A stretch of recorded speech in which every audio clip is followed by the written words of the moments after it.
There. Doesn't say here that we're even live. Starting live. Shows me live right here. All right, there's live video right there. And we are back on. So hopefully you guys can come back in here. I'm going to go ahead and get out of this for a second. And we're going to go live there. And I'm going to see if I can do Roller's intro for a second. I'll turn the phone on. And I got sound here, but let's just see if we can do Roller's intro again here.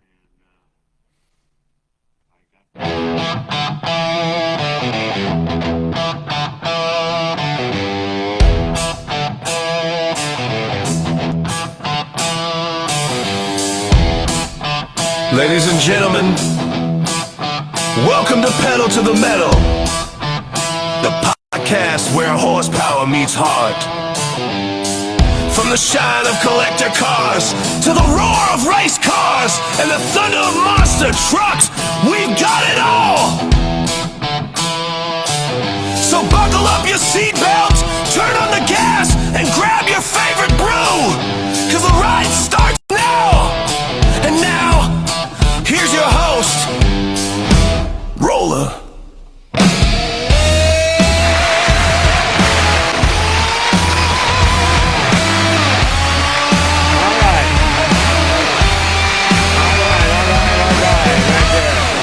John Green's in the house. Chuck Dedicant's watching. Trina Thorpe is on. Sam Ditto. Hello, Sam. I see your comment now. Whoa. All right, we're gonna skip the applause. Let's just drop the applause for a second here. All right, guys, I see that you're on there.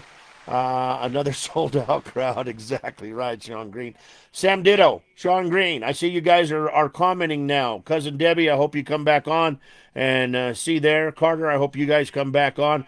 But it looks like I've got the comments. I don't know what happened. I really, really don't. I don't know what was going on as far as great intro. Thank you, Chuck. I appreciate that very much, man. I really do. Thank you so much. But anyway, we're going to go ahead and we're going to make a call in here to Scott Chisum. And we're going to get a hold of him. And I had the phone turned on. And, even the phone turned off. Heck yeah, Sam Ditto. Heck yeah. Heck yeah. There you go. Technology, huh? You got that right, buddy. You got that right. For sure. For sure, you got that right. So I had to there's Carter. She's back. Carter's back. I don't see Rich back or my cousin Debbie yet, but maybe they'll be back on here in a minute. Sean Green, old scout, worked a few shows with him a few years ago. Yeah, he is a good guy, man. I tell you what, man, we've 973. Okay, we're gonna go ahead and get this phone working right here, and we're gonna call Scott Chisum here in just a second. And Scott, if you're on, just bear with me for a second, and we're letting the phone do whatever it's got to do because I had everything on. But it shut itself down too. Tonight's a widget night. Tonight the widgets are in the house. That's right, the widgets are in the house. Maybe the studio is haunted, huh? All right, let's see here. Here's the phone right here. And we got the numbers right here.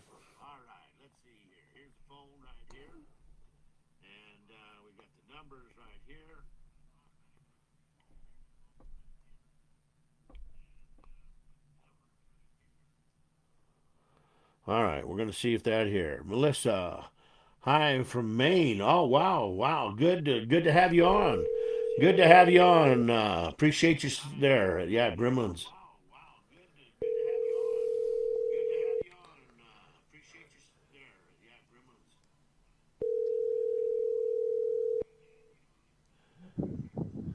Hello. This is the Gremlins of the show. We are not allowing you to comment. Dude, I don't know what's wrong, man. Are you in the wind? Are you in the windstorm or what? I don't know what's going on. You got like you're standing in a 500-mile-an-hour windstorm. There. Now I should be better. Now you should be better. That's what the doctor said anyway. Take this and you should be better. Yeah. Well, there you Yeah. go. Penicillin will cure. You will cure stuff. Well, my brother from another mother, how you doing? Good. Good. You know what, man? Did you make it home in time? Everything good? I did. I just walked in the door. I just parked the truck and letting the puppy dogs out quick, and we can get on with the show. There you go, man. There you go. Everything was rolling along really good, man. We were having a good time, and then all of a sudden, everybody's like, "I can't comment." My buddy Rich, he asked if I blocked him, and I was like, "Dude, why would I block you, man?" And he's like, "Well, I can't comment." And then all of a sudden, nobody was commenting, and so we shut her down. And sure enough, man, it's working again. So. I don't know, but looks like your sister's on here from Maine, dude. Wow, that's Yes. that's Yep. uh that's a long ways away. That's cold country right now. Yeah. I should have.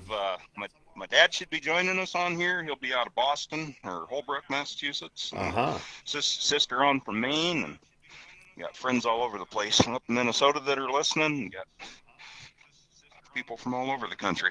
Well, that's good, man. You did your job, buddy. You did your job. You promoted the show very well. Now, if they'll just all like and follow me, man, that'll even be better.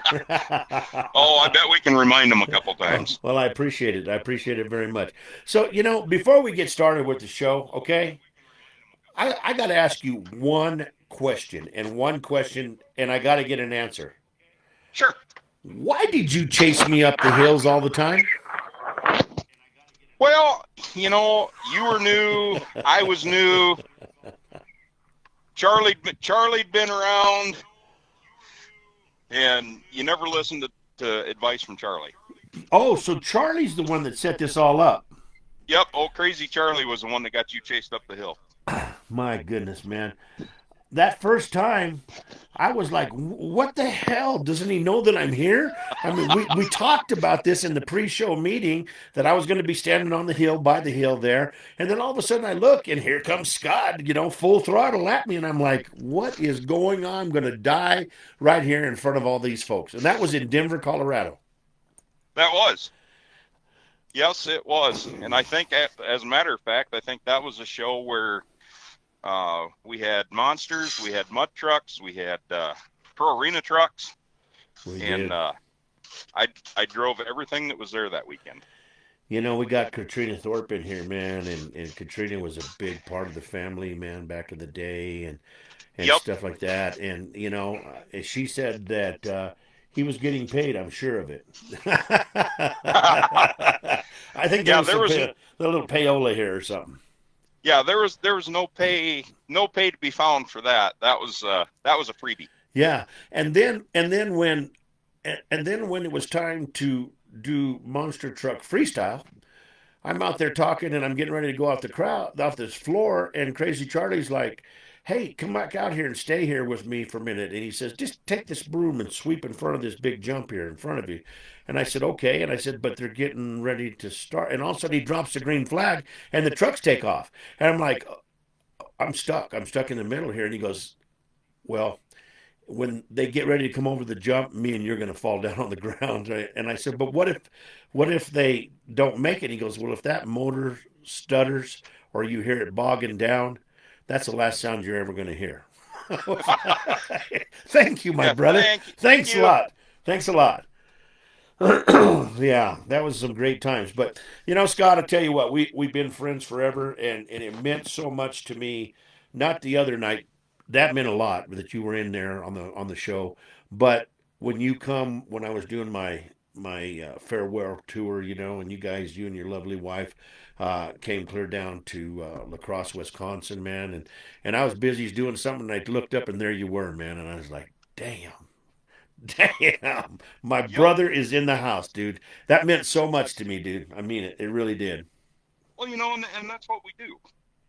Like we travel around the country, show after show, and we might spend a year together doing tours and doing shows, and then we might not see each other for 6 months. Might not see each other for 3-4 years. That's the truth. That's the You truth, know, man.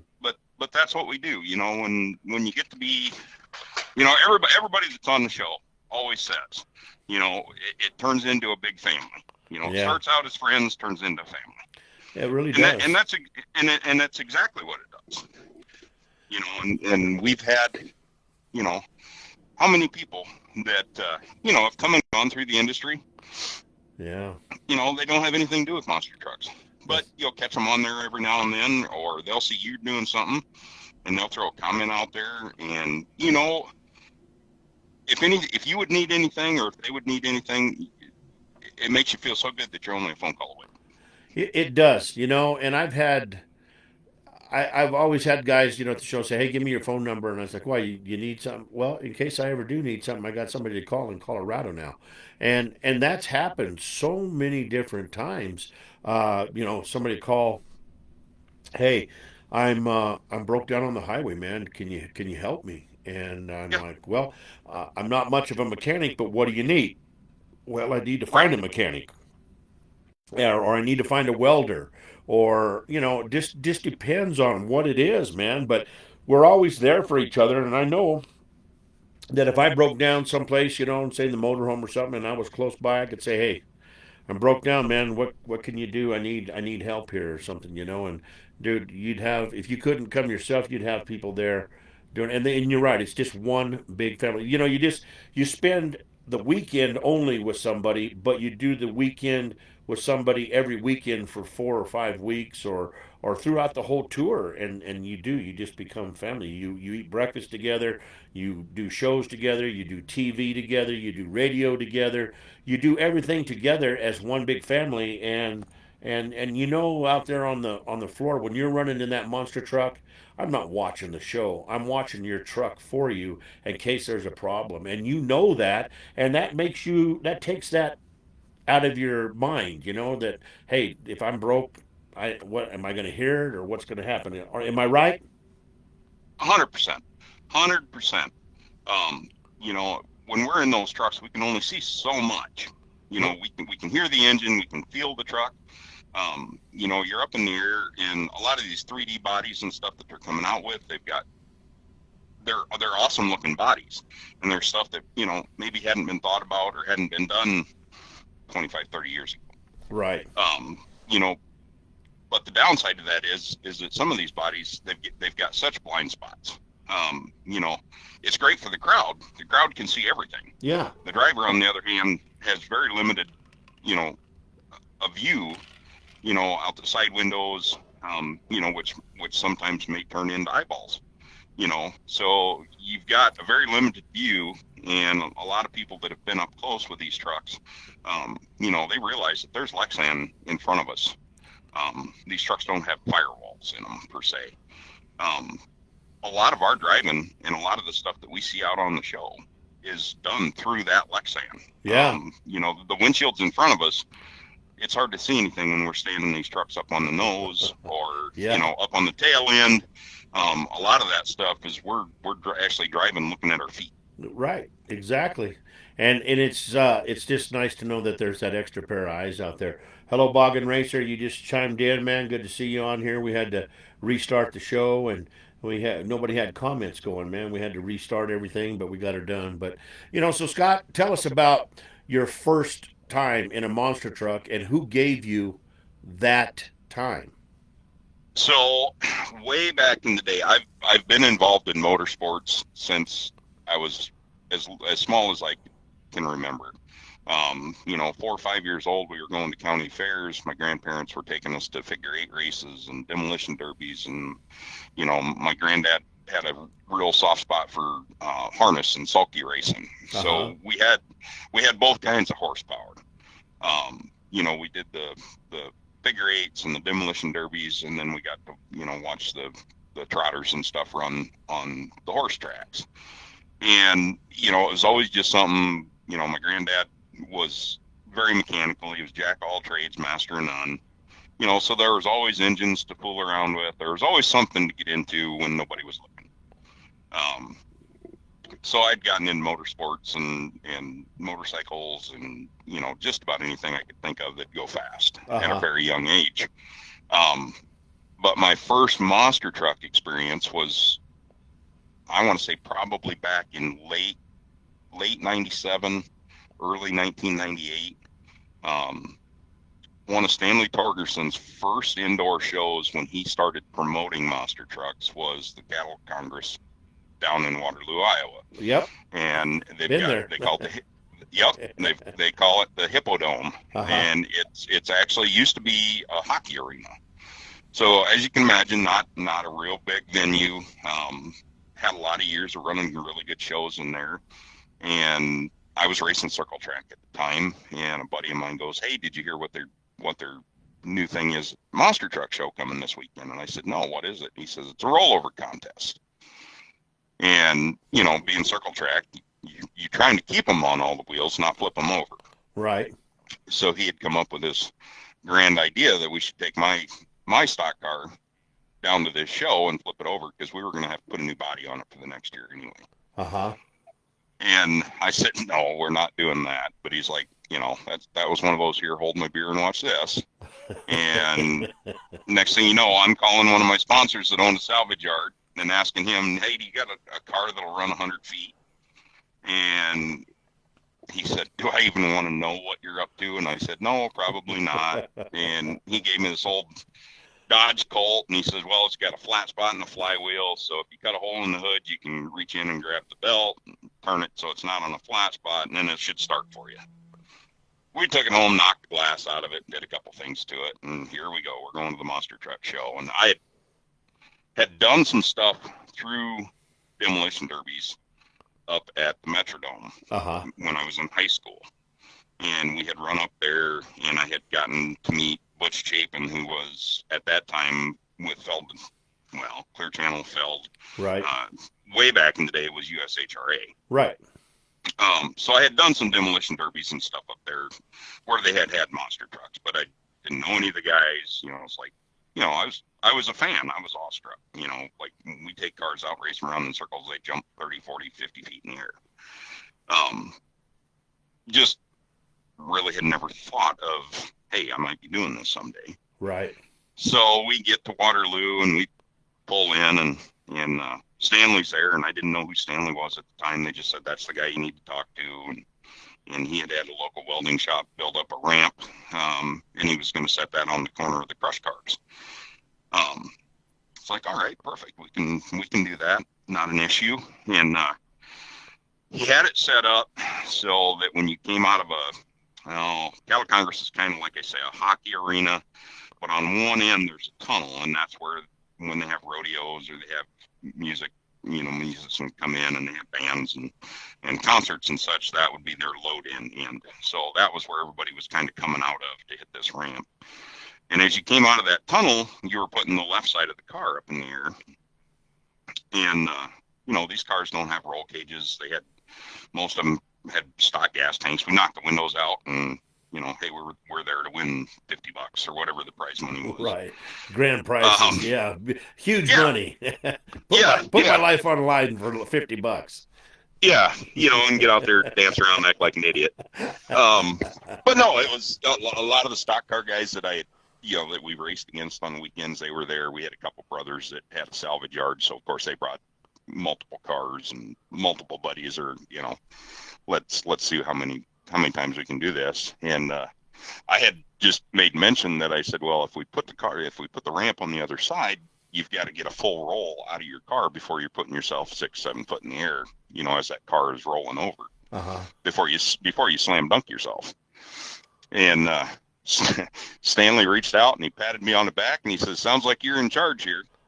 And so we moved the ramp over, and like I said, I would say probably 90% of the guys that were there with cars are guys that we raced with on Friday, Saturday, Sunday nights with circle track stuff. So we were all just there to put on a show and have some fun and just do our thing. And then as the night would have it, they gave us 3 runs. We were, like I said, we were filler act for 4 of the monster trucks. We weren't there to do anything famous or, get to be any type of recognition. We were just there to have fun. And so we had all went out and run, and I think I ended up winning second place. I think one of the brothers that owned the salvage yard, I think he had a couple more. And the way they scored these rolls, each side of your car was 2 points. So if you got out and hit the ramp and you kind of got stuck on your side, that was 2 points. If you rolled over and got on your roof, that was another 2 points. If you got the driver's side, that was 2 points. If you went all the way over, you got 8 points because you hit all four sides of the car. Right. And that was how they scored throughout the night. And we were laughing and tearing up, and we were having a ball. And it got down to the end of the night, and like I said, I think I got maybe second place. And we came back in, and of course, there's another show. That was Friday night. Saturday night, we got another show. Stanley come over, and he says, coming back tomorrow night? I said, yeah. He says, you bringing another car? And I said, no. And I said, I don't have another one, but we'll fix this one up. We'll be back. This was a lot of fun. We'll hope to see you back. We go home. The front wheels are kiltered and tipped in. We're like, how are we going to fix that? We're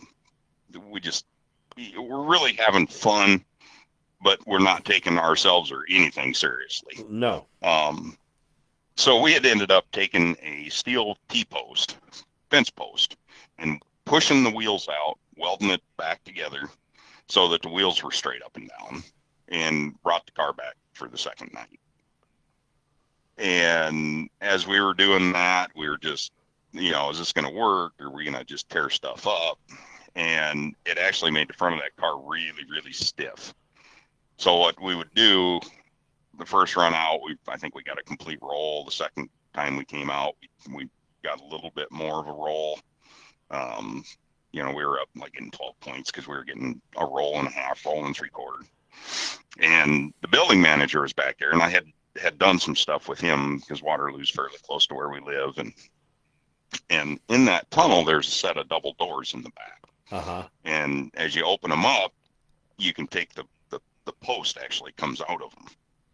So I had asked, Jim was his name, and I had asked him, I said, say we take one of those door posts out. Is that all right if I do that? He goes, you break it, you buy it. So I had gotten a run and start from the building next door and came whipping through there, and I hit the ramp, and when I hit it, it didn't barrel roll. It went end over end. Oh, shit. And did a pirouette, and then rolled, and it came back up on its wheels. Uh-huh. So I kind of shook my head and knocked the cobwebs loose and went, oh, I'm on my wheels, and it's still running. So I threw it in reverse, and it's a front-wheel drive car. I start whipping donuts backwards, and, we got smoke in the air and antifreezes all over the place, and Stanley standing in the corner doing the, knock it off, shut it down. Yeah. Well, I had rolled the car 2 nights in a row, 3 times a night. Well, you couldn't get out the side windows. You couldn't get out the windshield. So the only way I could get out was to tip the seat back, and climb out the back window. So climbed out the back window, crawled up on top of the car and acted the fool. And the crowd ended up loving it. And that was how we ended the night as far as that goes. And then we stood around and watched the rest of the guys run the monster trucks and stuff. And it's like, well, this was kind of something really cool to be a part of. Yeah. And as we were doing that, we had loaded the car up. We were waiting around underneath, just waiting to get our paycheck, because we did end up winning it that night after that little stunt. And Stanley had come back, and he's like, he says, I've seen a lot of guys in my business. And, at this time, he's just a promoter. He's here for this show. I have no idea. I have no idea who he is. I have no idea how long he's been doing this. And he gave me the old slap on the back. And you used to work for Stanley, so can picture everything that I'm saying. Yep. He always had the big glasses on, and they were always kind of cockeyed, and he was always smirking, whether he was trying to be funny, or if he knew you were going to be funny. He always had a smirk to him. And he says, I've seen a lot of guys in this business. He says, do you ever think about driving one of those trucks? And I said, had never crossed my mind. And, he said, he says, I see a lot of guys that can work on cars. And he says, I see a lot of guys that can drive cars. And he says, I see a lot of guys that, you put a mic in front of them and they freeze up, or they don't sound good doing an interview, or they get nervous in front of a bunch of people. He says, but I don't see very many of those type of guys that have everything. And he says, I really think you should think about driving one of those trucks. And, I'm at this point still, I don't know Stanley from Adam. And I said, you've got all my information on my sign-in sheets and my, release forms and stuff. And I said, if you hear anybody, I said, give them my number. And I figured that'd be the end of it. Right. And it wasn't very, it's probably, I think their show is usually a January, February show. And I bet by March or April, I got a phone call. And the guy says, hey, I've got 2 trucks. Brother's driving one. We had another guy driving one. He had gotten hurt. I don't think it had anything to do with the truck. And he's like, I heard you were looking for a ride. And I was like, well, I wouldn't exactly phrase it like that, but what do you got? And the guy didn't live too far from me. So I'm like, well, worst case scenarios, I'll go up there and, see what these trucks are all about. And if it works, it works. And if it doesn't, it doesn't. Long story short, that guy was Rick Schmidt. Oh, man. Now, a lot of people might not know Rick, but they will definitely know his brother Rod. Guaranteed. And Rod started with some of his own trucks with his brother Rick. He moved from some of his old trucks and owning his own stuff, Witch Doctor, and there was a couple other ones that I've seen pictures of.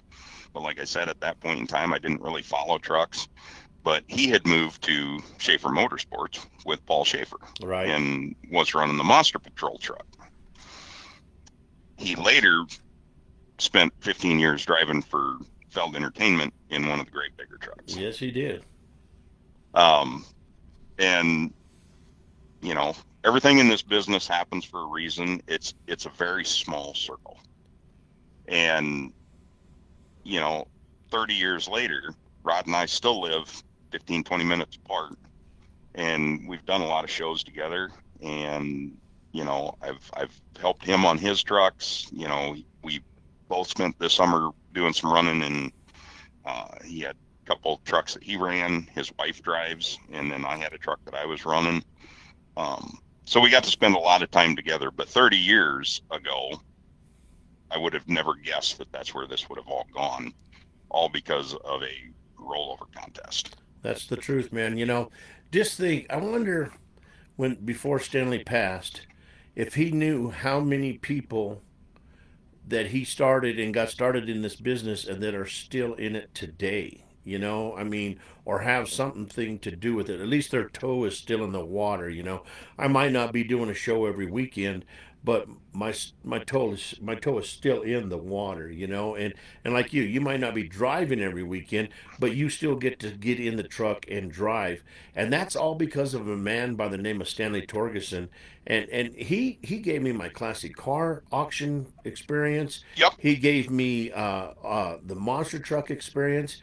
And Stanley was just one of those guys that could read people. I mean, my first time, he come up to me and he had that cigar, and he's like, Yep. hey, he says, come over here, I want to talk to you for a minute. And I said, all right.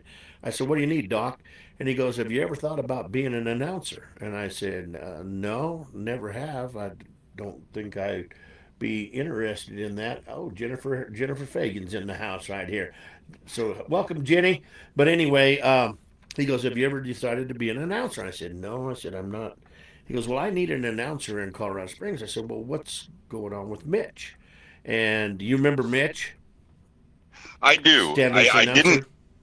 I didn't get to work with him at all, but I remember hearing the name, and I remember hearing a lot of stories about him when I first started. He was really good, really good announcer, man, to get the crowd going and stuff.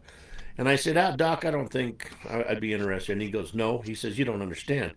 You are now going to be the announcer in Colorado Springs. And I said, well, Doc, I don't have any of the equipment. He says, we'll take care of all that. He said, don't worry about it. He said, Mitch is going to be there for this show. He's going to teach you, and then he's going on his way.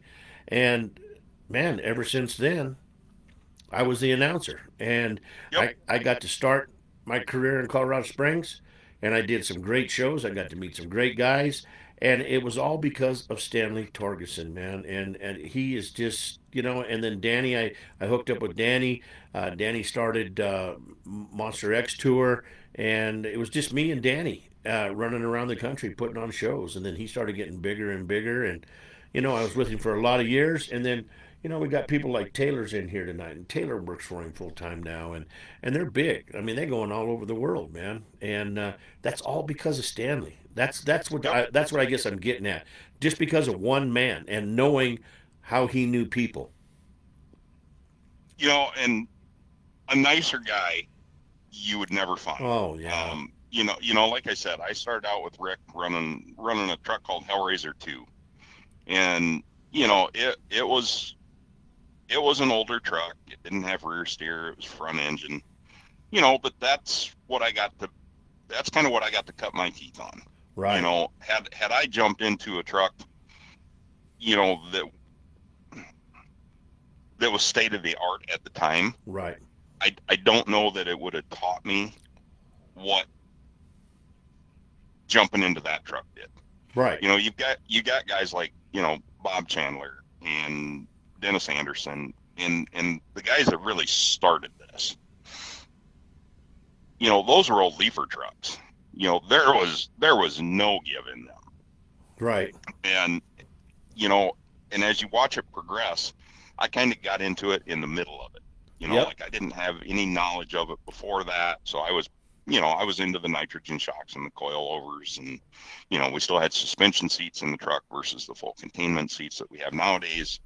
But just to watch where that sport has gone in the 25, 30 years that I've been involved in it versus the 25 or 30 years before I ever knew anything about it. yeah. That's the truth. Um, and it's guys like that started it and progressed, and everybody that they associated with as they were building things and innovations that they had come up with. I know when I first started, didn't have the slightest clue, had never sat behind a blower motor, had definitely never jumped anything over cars or dirt piles. It was a whole new ball game for me. But I had spent quite a few years doing circle track stuff. I had run modifieds and late models. I had been into some sprint cars at that time. So it was just a need for speed. And the great thing about that is that guys that had been in the business when I came in, they didn't turn up their noses at me. They didn't, oh, it's a new guy on the block. If you were willing to listen and take some creative criticism, and some constructive criticism, you could really learn a lot, and it almost didn't even feel like they were teaching you anything. The It was truth. kind of like that reverse Jedi mind trick. Yeah, Um, like I said, there were so many guys that took the time. When I first started, we were running some AMTA stuff. We had Rev and we had Calvin Carrington. I had run for Rick for about 6 months, and it was a learning curve, and it was something that was very valuable to me, and just the way that they were running the tours back then. I had just become a dad, so it was like I didn't want to be gone for 6 months at a time to go do these shows. right. Um, it was just, you've got to know your limits. And when you're used to racing Saturday nights or Friday nights, and, when you're running a circle track car, unless you're chasing points, you don't have to do it every weekend. Right. So you can pick and choose your shows. Well, monster trucks are a little bit different than that. It's, you start a tour and you're all over the country and other countries. So it's not Sure. like, you're just running 25 miles down the road to a dirt track. You might be halfway across the country And, back then as it is now, a lot of times the only way that that's profitable is, you hit 3 or 4 shows. Well, if you're doing weekend shows, that means you're out for a month at a time. Yep, that's the truth.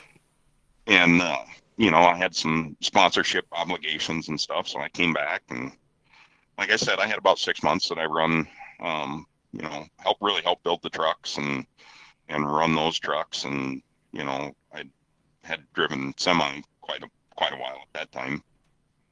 So it was just a fun way to get out and see the country, but I wanted to be home and, spend some time with my kids and stuff. And, so we kind of let that go in passing, and we had done some running with Calvin Carrington, who Yeah. had the wildfire team, but he had also had a contract with the WWF trucks. Uh-huh. And, it got to be towards kind of the end of the year there. And next thing I know, I get a phone call from him saying, "Hey, we're putting a couple trucks together and we're looking for a driver. Would you be interested in coming out?" Well, he was out of Sturbridge, Massachusetts. And like I said earlier, my dad lives out in Holbrook, which is just a suburb of Boston. Right. And, at that time I've got 3 sisters that live out there. And, I was like, God, that put me really close to them so I could stop in and see them once in a while and, maybe get them to some shows and stuff like that. And it was, and whether it's racing circle track or drag racing, we were talking about Eric and Katrina Thorpe here a little earlier. Yeah. Eric ran pro arena trucks forever, Yes, and forever. that's what he was doing when I met him. And they kind of followed the circuit with the monster trucks, and if we got close to Denver there, they were usually around. And Andy Farmer was part of that group, and, Oh, yeah. and he worked for Stanley for a while, and they had these two little Broncos that just ripped around. And you really do become a family. And I just have always had that in my mind. And whether it was doing circle track stuff, or I built a pro arena truck after I kind of retired from the monster truck stuff for a while and got to have a lot of fun with that. But it's always been, about the fans. It's always been about the kids, and it's always been about family. Yep. And, the more of that you can combine, the better it makes whatever you're getting into. And it doesn't necessarily even have to be racing. It can be, I was on fire department for 30 some years. My wife and I did EMS together. She ran our ambulance service for 6 or 7 years in the town we live in, and everything has that brotherhood to it, or that family feel. Right. And when you have that, it just makes whatever you're doing that much better, because you're sharing it with somebody that gets it. That's the truth, man. You are so right, bro. And back in the day, we had a show that was comparable to anybody's show when we had, like, Eric and you and Andy and Terry Keel and those guys, and Wes and them running the tough trucks, and you guys were in the monster trucks. It was an amazing show because everybody worked so good together, man. It was just, we knew, and you could testify to this. If you did a Stanley Torgerson show and you were the second truck out, you had better be in your truck ready to go while that first truck was out there running, because when he pointed to you, he wanted you to go. And if you didn't, my goodness, did you get a butt chewing? Oh, yes. It was action, action, action, action, action for an hour and a half, 2 hours, and Yep. and he didn't care. I mean, and he hated to tow one off the track because that was just downtime. And that's where a good announcer comes in, is the downtime. And Exactly. and that helps. You know, and these trucks, whether it was 30 years ago or whether it was this summer, and like I said, I've been blessed enough to be able to get my feet wet in it way back then, Right. and to still be involved in it at some level even now. And the shows don't happen because just the motorcycle guys are there. The shows don't happen just because the monster truck guys are there. The shows don't happen just because the announcer's there. Right. Like you said, everybody's got to work together. And when you've got an announcer, they're 10,000-pound trucks and they're mechanical. Something is going to break. It's just a matter of when. It's not if, it's when. Yep. And if you've got a good announcer, and I remember some of the skits that you and Charlie used to do, to blow time. I've had Stanley point at me. We've had a truck break, and I've had him. Like you said, Stanley expected you. You're in your truck. You're strapped in. You're ready to go. All you got to do is hit the switch. Right. And I've had him point at me, and point at the track, and just kind of throw his arms up, and I fired up, and go out and make 3 or 4 hits. And that's what everybody did. It wasn't just me. If I had problems with my truck, whoever was running, Jesse Berge did a lot of Stanley shows. Yeah. And he was the same way. If I broke, Stanley point at him, and Jesse'd go out and just raise the roof on the place. Yeah. And nobody had the I'm better than anybody. No. Genre going on. Everybody was there. Everybody was there to put on a show. Everybody was there to help each other. Yeah. And it was just, that's kind of what drew me so deep into monster trucks. Circle track guys are that way to a point, but you're also running for money. Yeah. And when I was racing figure eights, we had a great group of guys that, between what we took in parts, we could have probably built another car out of the back of 2 pickups. Because you just never knew what you were going to break.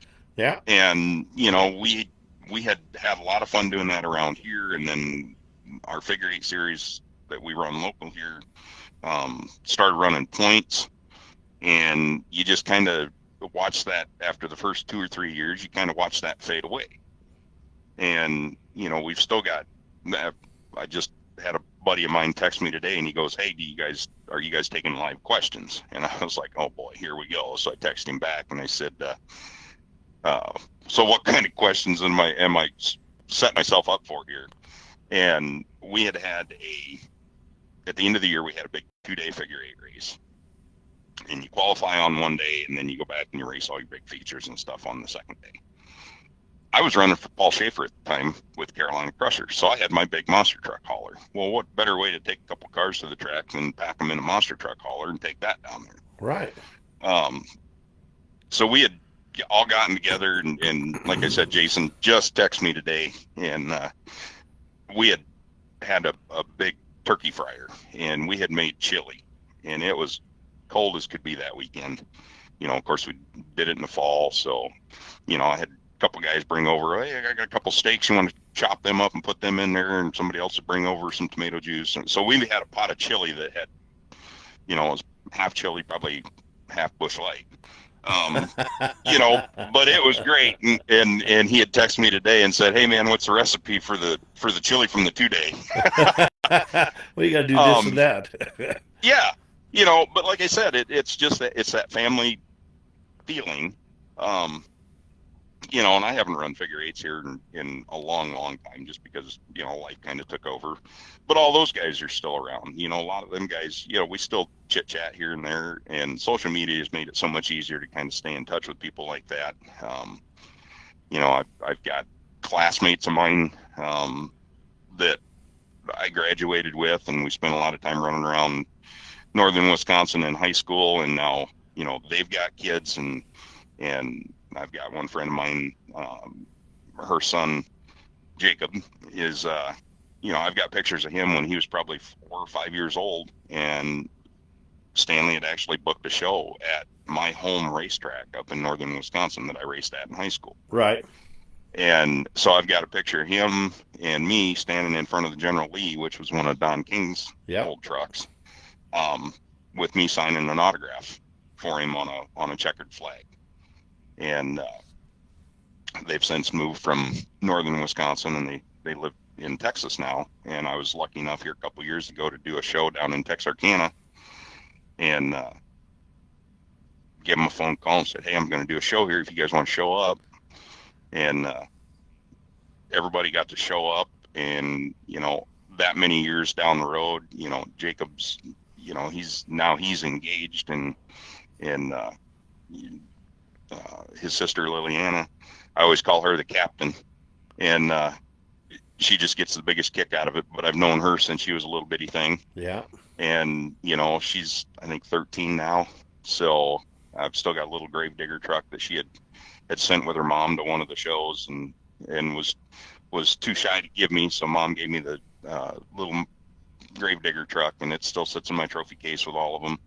But it's cool stuff like that I graduated in 91, and now we're getting to see like our friends as kids. And we've been to shows where when I first started, especially driving for Calvin, and then when I went to Paul, I've got to see generations come up. So now there's kids that were kids when I started, and they're bringing their kids to shows. Yeah, that's the coolest part. So it's a generational thing that it's really kind of cool to sit back and go, God, I knew that kid when he was like 5 years old, and you flip Right. through some of your like back then it was photo albums. There Yeah. wasn't a big album on the on your phone where you could look through 3 million pictures, but you flip through and you'd find a picture of them, and it's just really neat to see now that they're bringing their family and their kids to see they've followed the trucks through that generation, Right. and now you've got this whole new young generation that's coming up and getting to enjoy the stuff that we do for them. Right. I got a cousin on here. Her name's Debbie, and I don't know if this truck. They're bantering back and forth in here, picking on Taylor tonight. And I don't know if this is directed to you or not, but she says, "Where in Wisconsin?" So I actually graduated from Spooner, Wisconsin. A lot of people know where Hayward is because they do a lot of snowmobiling, and they got lumberjack championships and stuff up there. Spooner's probably 25-30 minutes from where Hayward is. Okay, well there you go, Debbie. Maybe you know where that's at and stuff like that. So, well, I tell you what, man. Let's. I got to refresh something here on my computer right fast. So, what I'm going to do right fast is I'm going to play a song that I created. It's called "Life on the Road," and basically, it tells a story of a monster truck driver. And if you listen to the words real carefully, you can see what they really do go through because it during the show it's great, but when you're down and you're away from your family and stuff, man, it's lonely sometimes. It really is. So we'll be right back here on Pedal to the Metal, guys. You're going to be listening to Life on the Road, and we're also talking to my brother Scott Chisum. We'll be back here in just a minute.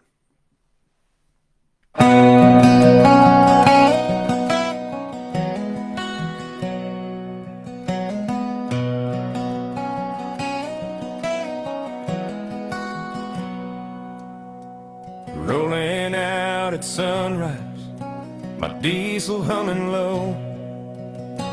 Arena lights are waiting, another town to go. Motels and mile markers, truck stop coffee strong. Crowds will cheer for minutes, but the road goes on so long. It's life on the road, behind the wheel and steel, living for the thunder. The roar is all I feel. From the sleeper to the spotlight, it's the only life I know. But I'm missing home and family each mile I go.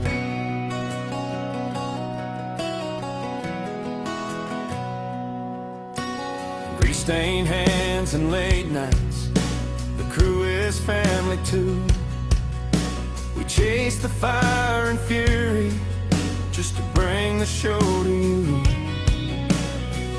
Long hours on the highway, chasing down a monster truck. Driver's dream, a hero for the moment, then I'm gone like gasoline. It's life on the road, behind the wheel and steel, living for the thunder. The roar is all I feel. From the sleeper to the spotlight, it's the only life I know. But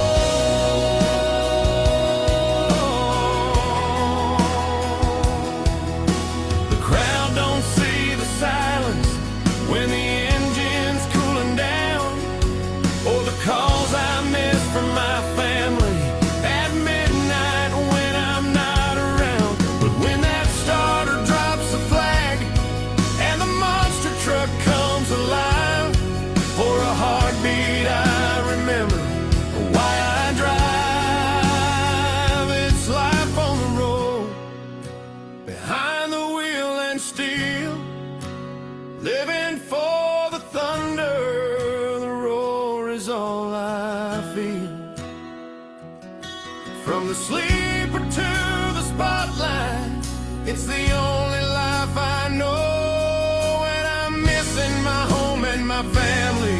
Now it's time for another show.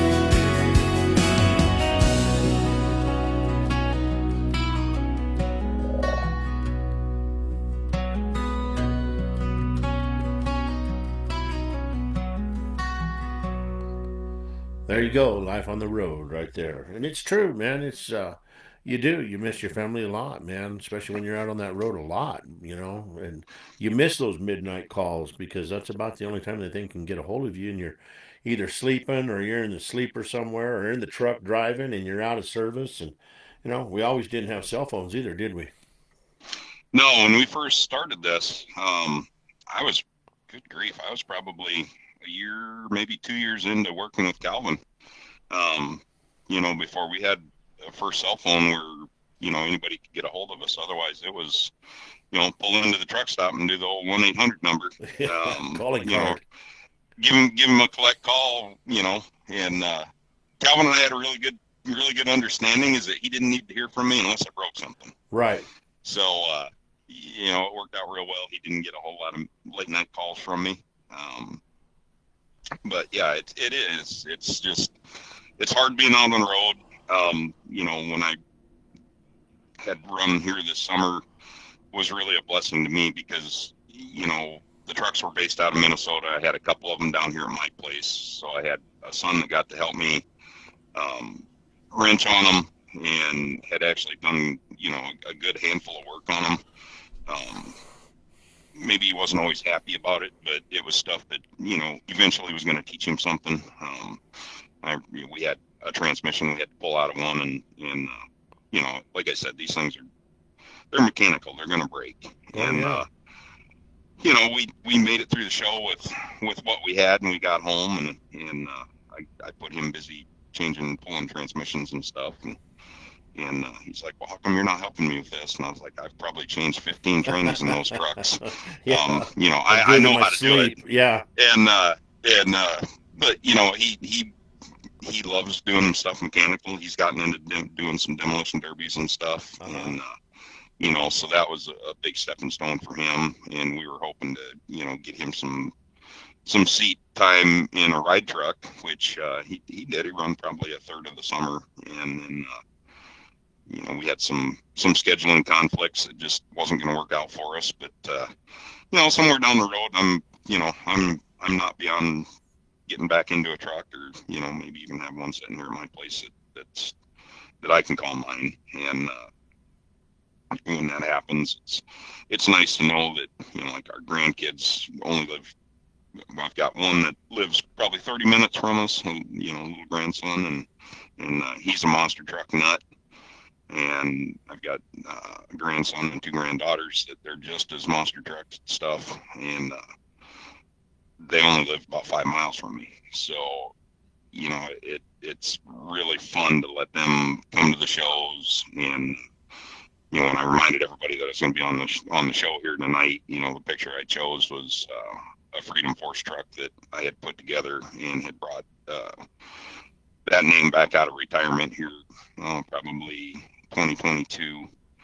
And Jim Hochstetter and I had met when I was helping Don King run some trucks, and they had a bad night, and I'd gone over and asked them if they needed some help, and that was the start of another great friendship. And he was getting remarried and had booked going down to Florida to set up some arrangements for that, and had forgotten that he had booked the truck to be at a show out in Indiana. Mm-hmm. So I had gotten a phone call saying, hey, what are you doing this weekend? Well, nothing much. What's up? And he says, well, I got to be in Florida for something. You want to run my truck? And I was like, sure. So we got to be really good friends over that. And we just, we both have a lot of the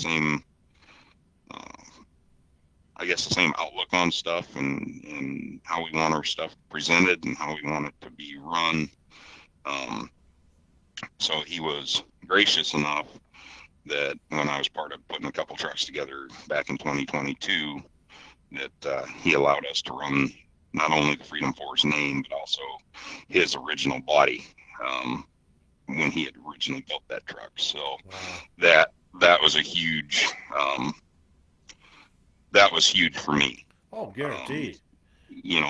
There's, like I said, Monster Trucks is a real small circle.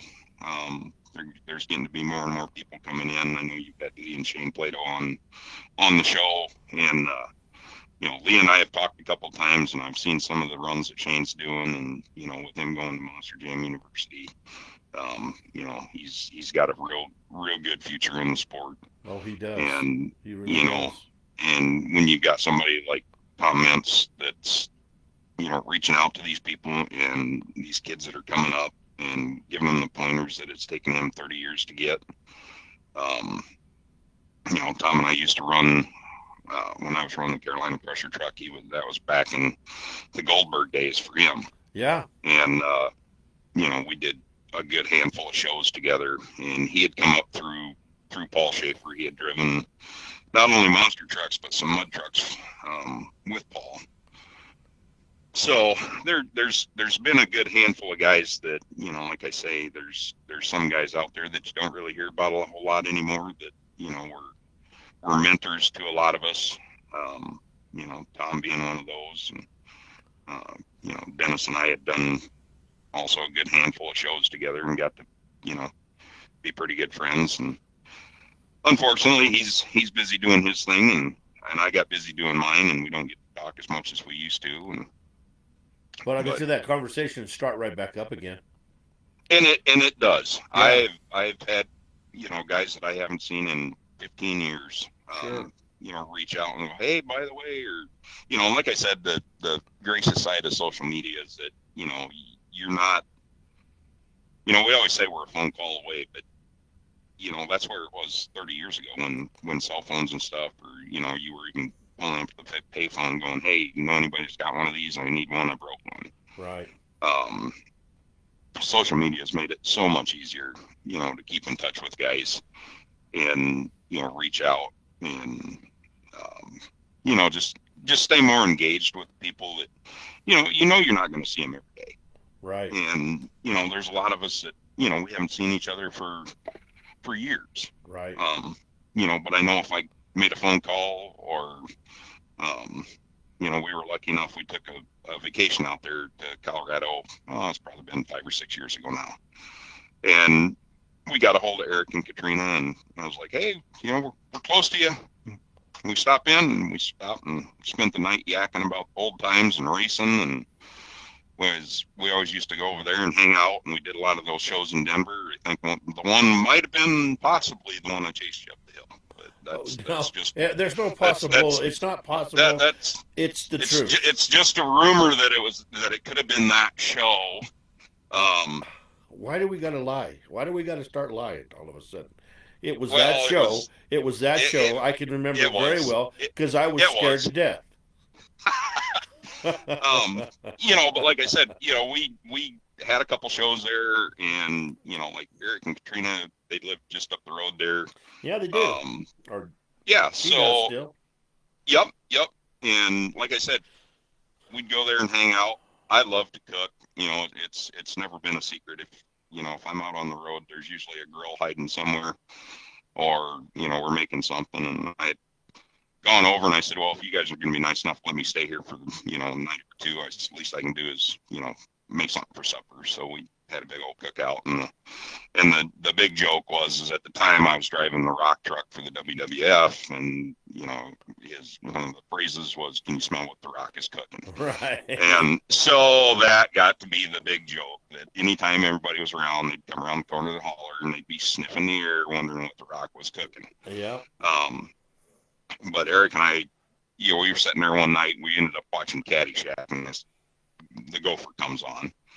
Eric goes, you got to see this. So he goes back, and I don't remember if it was one of the boys' rooms or where, but anyway, he comes out with a stinking gopher. and it's a dancing gopher. So he's doing the "I'm All Right" song and Uh-huh. everything. So long story short, the gopher ended up with a bathing suit made out of Christmas tree lights, and we put that stupid thing in front of their. They had a picture window in front of their house, and it was just the funniest thing. And like I said, we were lucky enough here 4 or 5 years ago to get out there on vacation, and that was before Eric had found out he had cancer. Right. And we got to go out and hang around in the shop and talk to the boys and just reminisce about old times and stuff. And it's stuff like that Eric was one of those guys that if you needed anything, all you had to do was ask. Guaranteed. And Guaranteed. and when, like I said, that show that we had done in Denver, God, I think that was if I remember right, I think we did like 5 shows that weekend. I think it was a Friday night, and then there was a matinee on Saturday and Sunday, and then a Saturday night show. So I think there may be, Exactly was. You were right, man. We did yeah, it. Yep. yep. Fr- And Eric had, and like I said, Wes was out there, Eric was out there, Andy had his truck, and, there was a bunch of the guys that were from around that area that were running. And and very it good. started, yes, and it started being a joke, was how it all started. And I said, well, because Eric had driven, and then he had a friend of his that had, I don't know if he helped him on the truck. I can't really remember what the story was, but he had run the truck, I think, the afternoon show. And I was like, well, God, if you're going to let everybody else drive, and I want to try too. And anybody that's ever watched me run monster trucks, they know that, part of my freestyle is if I start kicking a donut around, usually the steering wheel comes off, and a lot of times it will go flying out the window. Right. Um, so everything I drove that weekend, we came around the corner. I had never driven one of these pro arena trucks. Eric's like, yeah, strap yourself in, have a ball. You break it, you buy it. And I was like, well, if I break it, I fix it. And he's like, I'm not too worried. So I went out and I had a pretty decent run. And as I hit the bonsai jump, I had popped the steering wheel off and held it out the top. And I remember him laughing so hard about that. He's like, you just can't keep the steering wheel in nothing, can you? And it was all just that. It was all in fun. He was having fun watching somebody else try something new. And by the end of the weekend, one of the guys that was mud racing there, I wish I could remember his name. I can picture the car. But he's like, is there anything you can't drive? And I had made the comment. And I said, well, I've never got to drive one of those before. And he goes, well, you want to try it? He says, you've driven everything else here this weekend. So I jumped in his car and just for giggles, as I come out of the pit, I popped the steering wheel off and held it out the top of the car. And I remember you were having a blast with it. The crowd was loving it, and it was one of those things where the announcer was playing the crowd. You were doing everything you needed to do. I was jumping from truck to truck, and it was just fun watching the crowd play into that. And like, oh, no, what's he going to do next? And it's just the stuff like that that made those shows so much fun. That's the truth, man. So, what was your favorite truck to drive? What was the one that you just loved driving the best? I've had the opportunity to drive a lot of trucks, and different body styles, different companies. I started out in Hellraiser, and like I said, that was just you know, it was a good truck to start in because it taught you what they used to be, and if you Uh-huh. could drive one of those when you stepped up and got into something better. The chassis I drove for the WWF team was actually one of Alan Pizzo's old Penda chassis that Calvin had bought. So that was a long wheelbase front engine truck. Um, the first rear engine truck I ever got to drive was when I had jumped into Carolina Crusher for Paul. And that was just a learning curve that was all within itself. I guess the best truck the one that means the most to me would probably be the Freedom Force truck.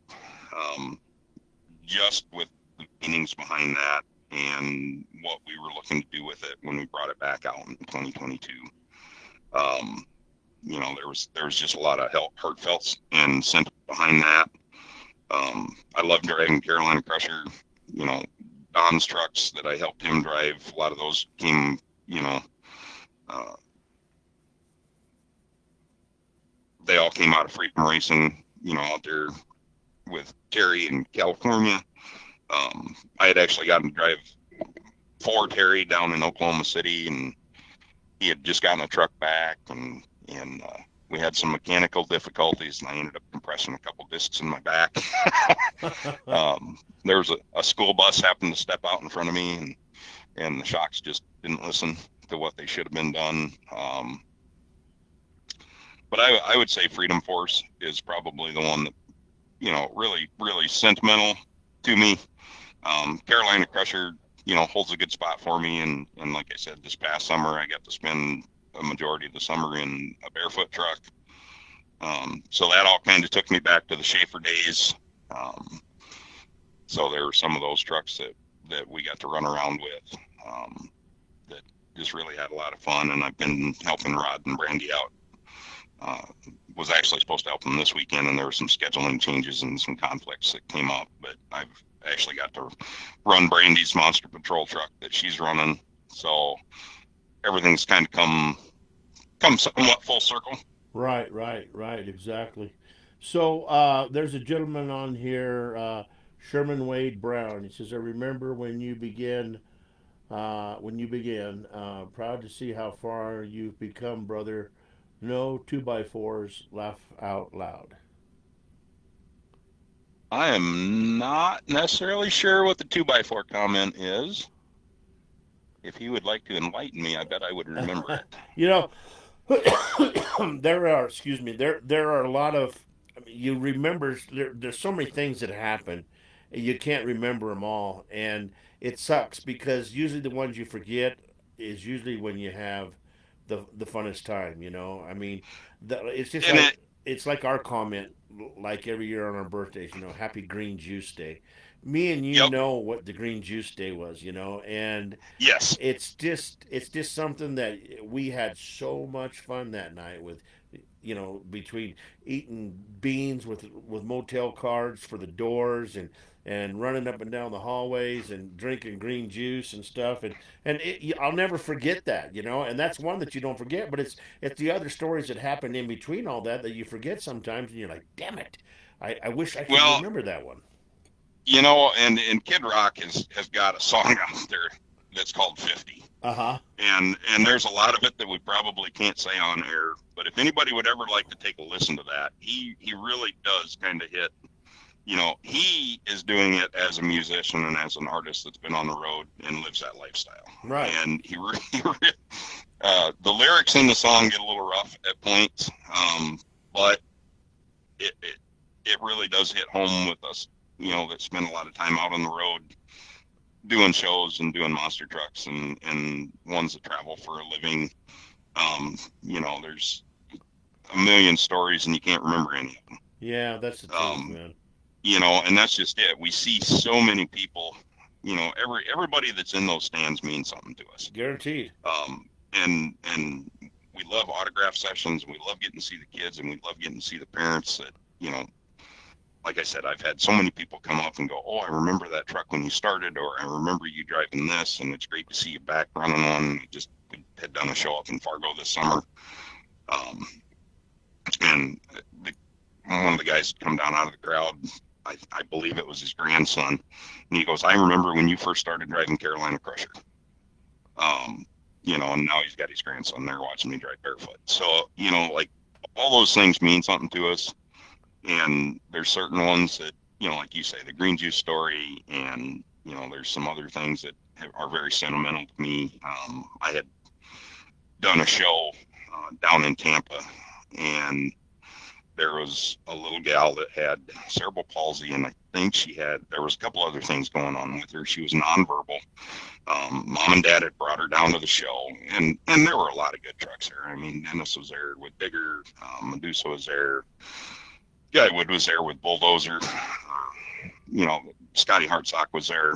There was just a lot of really good guys back in that time frame that were all there, and a lot of really nice, clean trucks. Right. And for some reason, her mom and dad said she just loved the Carolina Crusher truck. And I don't know if it was because it was the red and the yellow and it was bright, it caught her attention. nonverbal. She was just having the time of her life. Uh huh.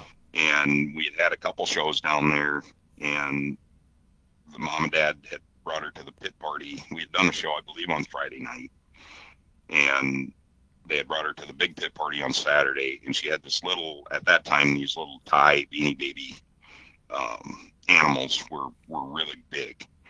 Um, and she had this little Siberian tiger, and her mom had handed it to me and said, well, Abigail would really like you to have this. And I was like, are you sure?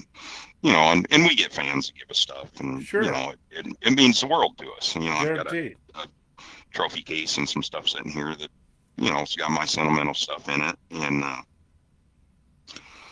so I had told the mom and dad, I said, hey, I said, I was, being that she was in a wheelchair, I knew she was going to be close to the track where I could, pull up, wave at her, and make her day special. Uh huh. But I had put that little beanie baby tiger on my kill radio and zip tied it on there so she could see it from the stands. Oh, how cool. And I had pulled up, waved at her and stuff. And they came after the show through the autograph line and everything. And I got to hang out with them for a little bit after the show. And we stayed in touch for a lot of years. And the mom and dad had finally gotten a hold of me, and she had passed away. Oh, man.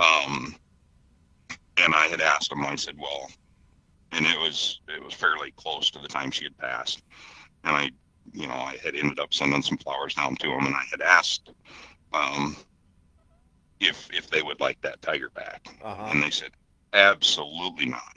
She Right. would lose her mind um, if that didn't stay with you. And we had a very very good little discussion about that. And that little Thai beanie tiger still sits in my trophy case to this day. Oh, cool. So there's, everybody that we do this for, we do it for ourselves because Yeah. we like doing it. Yeah. We like the lifestyle. We like being able to take the trucks out and show off a little bit and work on some new stuff, and what these guys are doing now with these trucks 20 years ago. If we'd have done that, it would have been a oops. Um, it was definitely nothing that would have ever been planned to That's the do. truth. But everything we do for a reason. And, some of it, like I said, is we really like to get out and put on the show. We've got sponsors that we really like to promote.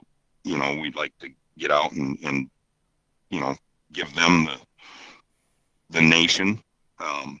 Some of our sponsors are, they're little mom and pop shops in the hometown, Yep. but they get to get out and play on kind of that big ball field too when we're out traveling around the country. That's the Um, truth. so it's multiple reasons of doing it, but when you get in front of a crowd like that, you might be in front of a fair crowd that's 2,000 people. You might be in front of a Monster Jam crowd that's 40,000 people. Right. And, it's hard to remember everybody. Um, when they're looking at you, they're looking at one driver and they can remember it the rest of their life. But when you're looking at 40,000 people, I remember this or I remember that. And it's like, you feel so terrible because you don't remember it right off the top of your head. Yeah. But as you get talking to them, then it's like, oh, yeah, yeah, It'll yeah. come Yeah, back now to I you. remember. Yeah. That's right.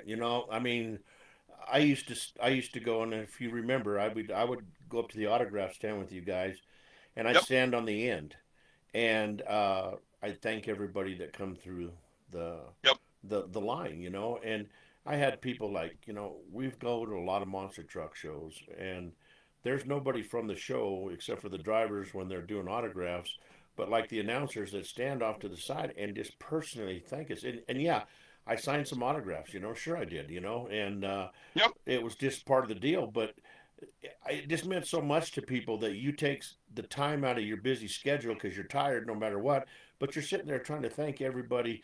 I remember Lubbock, Texas one time. The guy from the building after we were done, he goes, "Can I talk to you for a minute?" And I said, "Yeah." He said, "You've been here since 4 o'clock this morning doing TV." And he said, "You were the last one here talking to the people as they were leaving and thanking them to come into your show." He said, "I've never seen that happen before." And I said, "We were all trained to do this, not trained, but we were told that we do this because Yep. without these people, we don't get to do what we love to do, and that's entertain, you know. And I You don't. know, and that is the biggest part of it. And we had touched on this a little bit earlier. It's not just the truck guys. It's not just the FMX No, guys. It's not the pro arena guys or the lawnmower guys or whatever makes that show. It's not any single no, individual. not at all. It's everybody together. Yeah, And very seldom will you ever go to a show that you know you've got a little attitude here and there, and you'll get guys that are want to push each other. yeah, But for the most part, you go to a show and it takes the announcer, it takes all the drivers, and the best thing we can do after we have a show is go up there. There's not a whole lot of other sports that you see this in. you right. know um Basketball, football, you might get one player here, one player there, but you don't get the whole team. No, not at And in all. monster trucks, you get the whole team. The FMX guys are up there. The monster truck guys are up there. The announcers up there. Everybody that had a part of that show Yep. that just brought, you know, however many people, 2 hours of entertainment. Yeah, that's true. Everybody's right there, and they get to see you. They get to shake your hand. They get to tell you stories. They get to get your picture. We get to take pictures with everybody. We do that because that's what we love, Right. and that's our thank you to everybody for coming out and supporting what we like to do. Guaranteed. How many times? And Go ahead. that's part of that family. Um, like I said, I've been lucky enough that I've been able to have my kids and my grandkids come to some shows and really enjoy it. And back when I first started and I was running the WWF and stuff, we did a lot of stuff with Bigfoot guys, and we lost Dan this year. That was a big hit for a lot of Oh yeah, people. man, big You time. know, um, Eric Tack and Eric Meager, Dave Harkey. He was another one we lost. Yeah, But all those guys, are like uncles to kids. guaranteed. So like Dave Reif would show up, and he'd have Peanut would be there, and he'd have his kids, and I'd have my kids, and everybody watches everybody else. So it's Oh, they just like a do. big fan. It Yeah, is. It's a big family reunion, guaranteed. and the guys that are lucky enough to be able to have that. I know a lot of guys. Even back when I was first starting, they were younger guys. They didn't have a family, so they were out there on the road for weeks on end with nobody to help and support them. Right. And like I said, luckily my wife puts up with my shenanigans, usually she's on a daily basis. yeah, she's a great Um, lady. I love Robin too. She's a great you lady. know, but and whether it's monster trucks or the kid going around with figure eight cars or derby cars or whatever, that's the part of it that is the most fun to me, is to get to see the kids. Oh, grandpa does this or dad does that, Yeah. and to get to see that my boys come up and get to build their cars and help them with stuff, and get to see the girls excited about stuff, and the grandkids. you know like I said, it's a fairly small group of guys that and gals that get to come out and do this. So to get to expose especially family members to that, and that they get to be a part of something, Uh-huh. it is huge. It is, man. It is. I remember taking my boys to the shows, and I would let them at intermission grab T-shirts and go out onto the track and throw T-shirts up into the audience, and they just felt like they were part of the show, man. I mean, they just ate that up, and they still talk about it to this day. About the times when they got to go out and throw T-shirts up in the audience and stuff like that, and but it also brings back times like at the end of the night when we're all done and stuff, and all we want is something to eat. Maybe a beer or something like that, and you go to the restaurant and there's the family. I've mentioned this several times on the show, but there's the family that was at the show, and Yep. they come over. They send the kid over and talk to you, first of all, and then all of a sudden the whole family ends up coming over. But they remember that so much, man. I've had so many people say, "Yeah, I remember we went to the show last year, and then you guys really talked to us for a long time, and they think that they're part of the show or part of the family of the monster truck. I mean, we just, I mean, that's quality time spent with your fans, man. I mean, that's awesome when you make them feel like that. And we're lucky enough that we get that. I've been lucky enough that I've had really nice haulers that I've got to work out of. So there's a lot of times where when I was traveling and running up and down the road by myself and my family couldn't be with me, um, I'd stay at the track and keep an eye on stuff and make sure there wasn't any monkey business going on or anything like that. But, there were other times where, we'd get to stay at a hotel and, we'd get to come down for breakfast in the morning and same thing, you walk around the corner and there's a, 5, 6 year old wearing your shirt from the show the night before. Right. And, you come up and tap them on the shoulder and give them a high five or give them knuckles and, you just watch their eyes get huge That's the truth. because you're standing in the same continental breakfast line that they are, Yeah. and and it's just that just means so much to most of us out here that that's why we do it. That's the truth. you know That's the truth. So, what did it feel like to you the first time your family was in the audience watching you perform? What what went through your mind? I mean, I know what went through my mind and stuff, but what went through your mind? as much as we say that we do this for the fans, Right. when you've got your family, whether it be your mom, your dad, um, you know my dad's gotten to come to a couple big shows, and he's gotten to see a couple smaller shows, and you know that means the world to me. Um, I had missed out on a lot of years with my dad because of some of my mother's decisions. Uh huh. So we've been spending a lot of years playing catch up, and for me to have my sons, my daughters, my wife, my grandkids, all sitting in the stand and getting to see me go out and pretty much play. Um, it means the world to me. Right. And to be able to share that with them is huge. It is. And and it's the same way that I hope that they feel. When they're at their basketball games or they're at their wrestling meets or they're running a demolition derby and they see me standing on the track.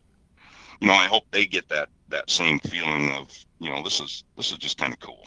Yeah.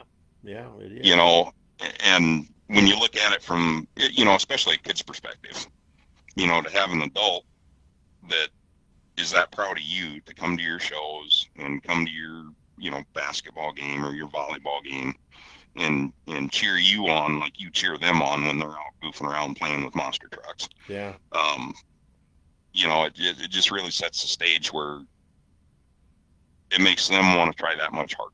It does, man. It really does. And it's the same way. Every time I go out in the truck, I want to try that much harder. Like I want to make an impression. I want to be able to, do my thing, but do it to the best of my ability. Yeah. Yep. Um, I have to and agree with it's, you. yep. So I would say, the best times, because we go out and we do shows where our family can't be with us, or for some reason there's scheduling issues and, you might not get to have the whole group there. Right.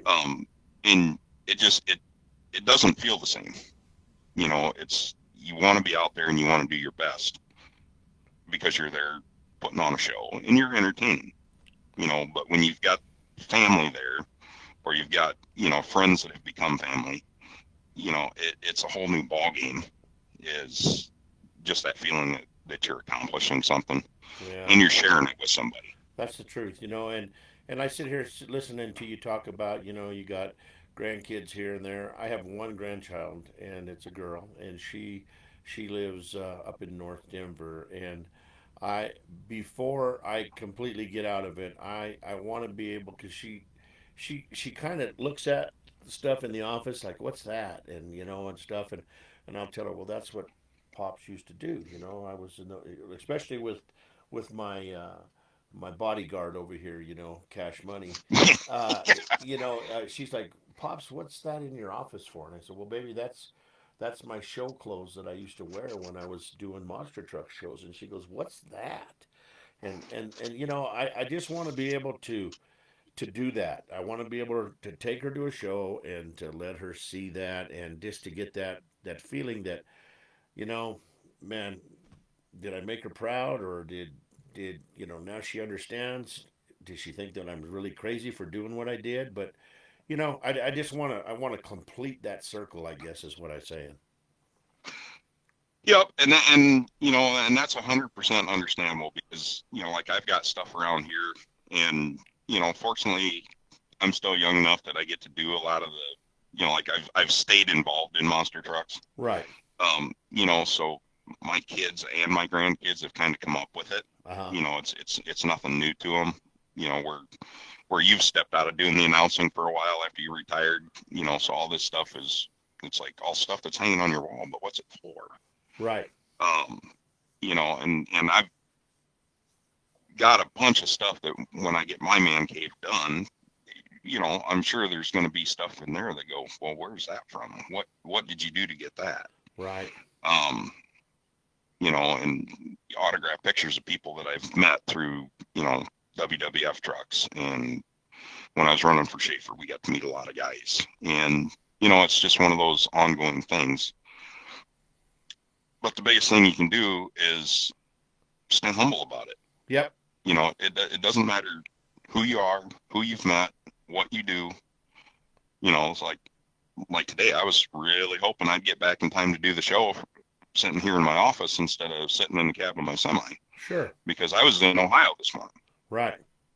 you know, and it's just one of those things where, one of the biggest guys that is so underrated, and he's been out of the sport for a while, but he was one of the quietest guys around. But when he spoke, if you took the time to listen, he was a wealth of knowledge, and that's Brian Wilmot. Oh, he Um, was.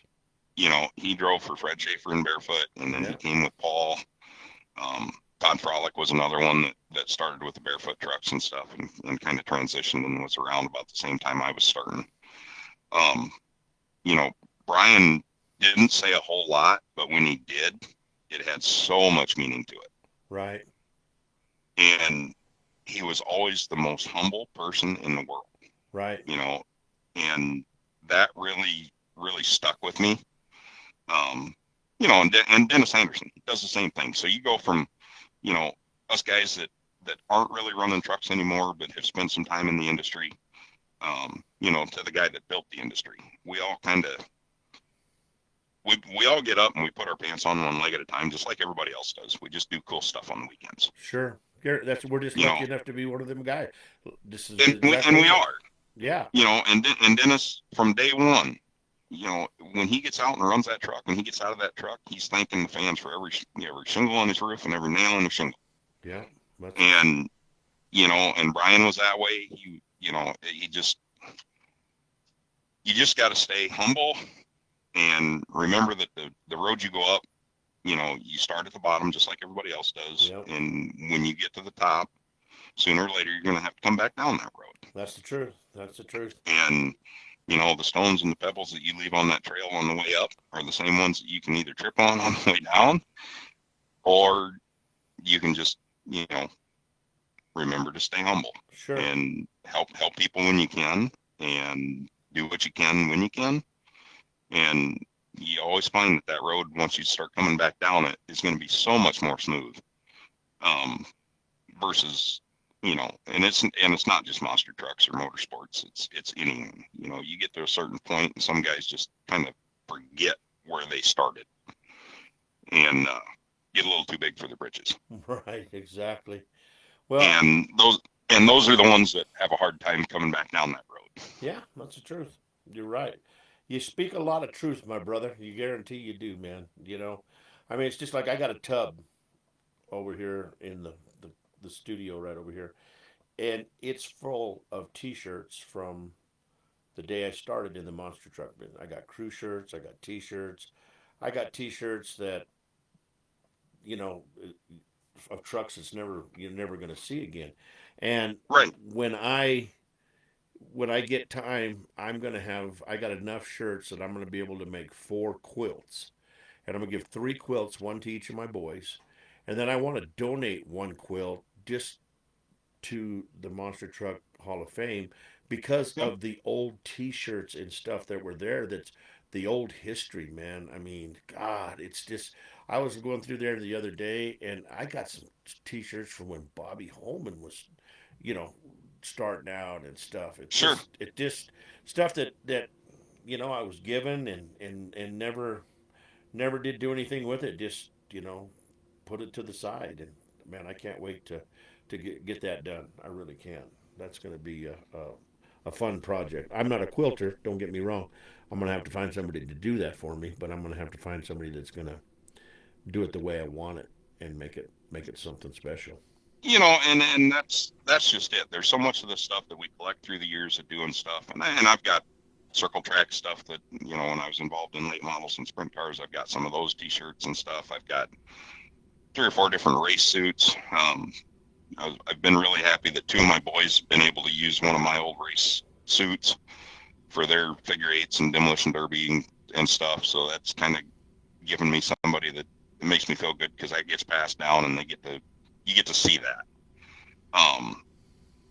But yeah, I'm the same way. I've got tons of memorabilia and posters and you know show posters and stuff from we did some stuff down in Aruba, so I've got stuff from down there. I've got stuff that we had done in Mexico, so I've got some flags and stuff that had come from car dealerships down there. You gain all this stuff throughout the years, Yeah, and then all of a sudden you get to a point in your life and it's like, okay, well, what am I going to do with it? yeah, exactly. What the hell am I going to do with all?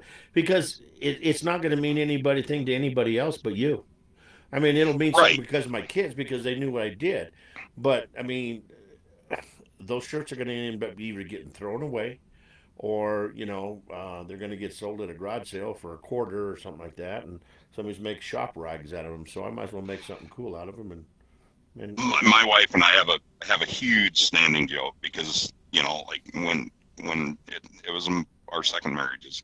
So when we kind of got together, she started like, you always wear all these racing T-shirts, and I did. I probably had 30 racing T-shirts from monster trucks and stock cars, and she's like, okay, we got to get rid of some of these T-shirts, and they were all ones that I was wearing. There was stuff that I had worn on the road, Carolina Crusher, and I had some Monster Patrol stuff, and so everything's just kind of floating around. And to me, it's just my throw my jeans on and my T-shirt. Hey, that's me. Right, that's right. And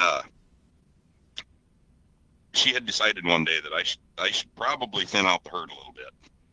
And so we had taken a bunch of the shirts and stuff, and they were all still in good shape, and we donated them to Goodwill and stuff. And so every now and then the joke pops out that there's probably 30 kids running around town with Carolina Crusher T-shirts on, or Monster Patrol T-shirts, or They don't even know what they are. they don't even. Yeah, they're just they were a cool shirt and they got a monster truck on them. Yeah, You know. exactly. But so that joke pops out every now and then, and it's just the stuff like that that makes it fun. We like I said, we've got memorabilia and stuff that means a lot to us, and stuff from friends that have passed away. We've lost. Like I said, we just Dan here recently. I ran for Calvin, and we lost him down in Tulsa one year. Yep. Eric just passed away here a year or so ago. Actually, I think it's probably closer to 2 here this spring. Um, but all those little things that mean stuff to people. Yeah. And like I said, there's so many. Tony Farrell passed away being Tony. He was just trying to step in and do something to help somebody, and it ended up biting him. But that was how he was. Yeah. Yeah. George Eisenhart, same way. Yep. Same thing with George. Mr. Safety. Mr. Safety. Yep. Walked right Yep. out in front of the monster truck, man. And I had, fortunately, I'd only gotten to run with him a couple times. But you're right. He was 100% safety, safety, safety, safety, Yeah. safety. You just get caught up in the moment, I guess, is what it was. That's the only thing I could figure ever happened. Well, You're just caught and you up in the do, moment. and it's like we move these big trucks around all the time, and like I said, 20 years ago, nobody had backup cameras, nobody had No. flashing lights, nobody had backup alarms, Yeah. and we should have, you Yeah. know, Yeah. and to see those kind of innovations come and be put on these trucks is nothing but a plus, but it's just one of those things where, unfortunately, it's like Earnhardt. It takes something big to get something changed. Well, that's right. It's the truth, man. I mean, just look at the times that even running with Stanley in Denver, you know, we stayed out on the track while the monster trucks were running. we Right? were we were right out there on the tracks, and now that's taboo. You don't get out on the track at all, no matter how you do it. I mean, or who you are. I used to think I was invincible, and I Yep. can remember one time Ron Leach and I got stuck in Farmington, New Mexico. We were running. It's real tight in this arena. I don't know if you ever ran down there or not, but it was real tight. It's long, but it's tight, and we got stuck in the middle, man. And all the thing we and him did was we put our backs together, and we were watching out for each other, man, because it was so friggin' dangerous. And it was like that's the moment that I was just like, what are we doing out here? Why did I do this? Why did I put my life on the line for so many years? Why did I let that monster truck jump over me, or like crazy Charlie getting in the wheel of a monster Getting truck? in the wheel. You know, Yep, I was just going to bring that up. The stuff that we did 20 years ago that made the show it was is entertainment back then, so, oh yeah. And nobody thought twice about it. We did. We thought we were invincible. This guaranteed. this will never backfire. This will never bite us in the butt.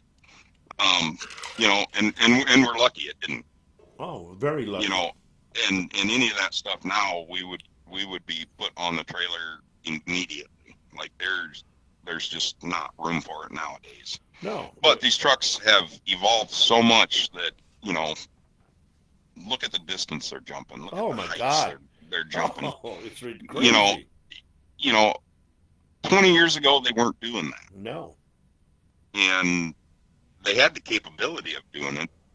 It just never got done. We no, didn't have to. that's the truth, man. And as the sport progresses, go big or go home. Yeah, that's the truth. And you see what these trucks are capable of. And there has been 100% accident mishaps. Um, and a lot of people have dodged bullets. And then there's been some that haven't. Yep. And it's very unfortunate. And hindsight being what it is, some of them could have been prevented. But like George, Mr. Safety himself, Yeah. and he got complacent. Yep. This He is how did. we always do it, and all it took was for somebody to turn the wrong direction and go Yep. back to the pit, and you know, bad things happen. Guaranteed, And man. and everybody hates to see it. It doesn't help the industry. It doesn't help the people that are involved in it. Um, you just try to do everything to the best of your ability, and it's just always something that's going to happen. And Yep. I've said that, you know, with all the years that I was involved in the fire department, and my brother-in-law up in Maine, he's involved with law enforcement, in which is kind of a funny story because he's on the sheriff's department in Lincoln County, Maine. Uh huh. Um, and if you remember a fella named Sky Hartley, Yeah. uh, happens to live in Damariscotta, Maine, which is in Lincoln County. Uh huh. So when I go to see my sister, at some point in time, I'm going to see this bald little fella running down the street, and I'm going to have to, holler at him and see if he remembers me. Um, but he spent some time in a Bigfoot truck, so Right. I even get a kick out of that. That no matter where you go, there's a lot of guys up in that corner of the country that since the WWF trucks were based out of Sturbridge, I didn't get to spend a lot of time at Calvin's shop, but you got Jeff Bursey up there, and now his boys are starting to run and get trucks Yes. put together. You've got crustacean truck up there and Yeah. lumberjack truck. Yeah. So it's kind of a little hotbed up there. And one of our favorite shows that we always did was we'd go up to Honeywell Valley. Guy Honeywell up there in Emden, Maine, would put on a big mud bog and monster truck show every year. I got to do that a couple years with Jeff Bursey with Toasaurus. So it's you get to see the country, but you're never really that far from home. Right. It's like, what's the chances that 30 years down the road that my sister and my brother-in-law would you know be so close to a guy that I knew when he was running the Bigfoot truck. That's Um, that's the truth, man. And it's just like we mentioned Calvin. I remember stopping shows before because Calvin would be out there on the corner of his tire, standing and watching the tough trucks, and I'd say, Calvin, you got to get off the track. You got to get off the track. Nope, and he'd just stay there. And then finally, you start to show up, and he didn't move. Well, look what got him, man. Tough truck. yep, You know, yep, and it's just, I don't know. You get so, I don't know. You get so comfortable doing what you do, and you think, man, I can move out of the way if I see something that's going to be a problem. I know I can get out of the way, and yep. It's that same thing that you've done 50 times and it's guarantee, never bit you. yeah, And the one time it's going to. it will. And fortunately, I have not been anywhere involved in any of that stuff. As far as the monster truck industry, I've had some close calls, on fire scenes, with cars that don't get over or something going sideways that, you know, the 20 other times that we had to deal with something, it was fine. Um, it's just as you get older, you start to find out you don't bounce as easy as you used to, Yeah, and you're not as invincible as you think you were. that's the truth, man. You're just lucky. That's all you were for a long time, and that's it. That's about it. But well, dude, I tell you what, man. I know you've been traveling all day and everything, and we've done almost 2 hours, not quite, but almost 2 hours, and and I just it means so much our friendship. Number one, okay, but number two, it means so much that you took time after being on the road all day long and to sit here and talk to us and tell us stories and stuff, man. I just want you to know that you're welcome back on the show at any time. And I mean that, and I look forward to the day that we can meet face to face again, and I can give you a big hug and a kiss on the cheek, man, because I miss you, brother. Well, you can give me the hug and the kiss on the cheek, and I will bring a big mason jar full of green juice, and we Oh will have yeah, baby! and we will have a hell of a party.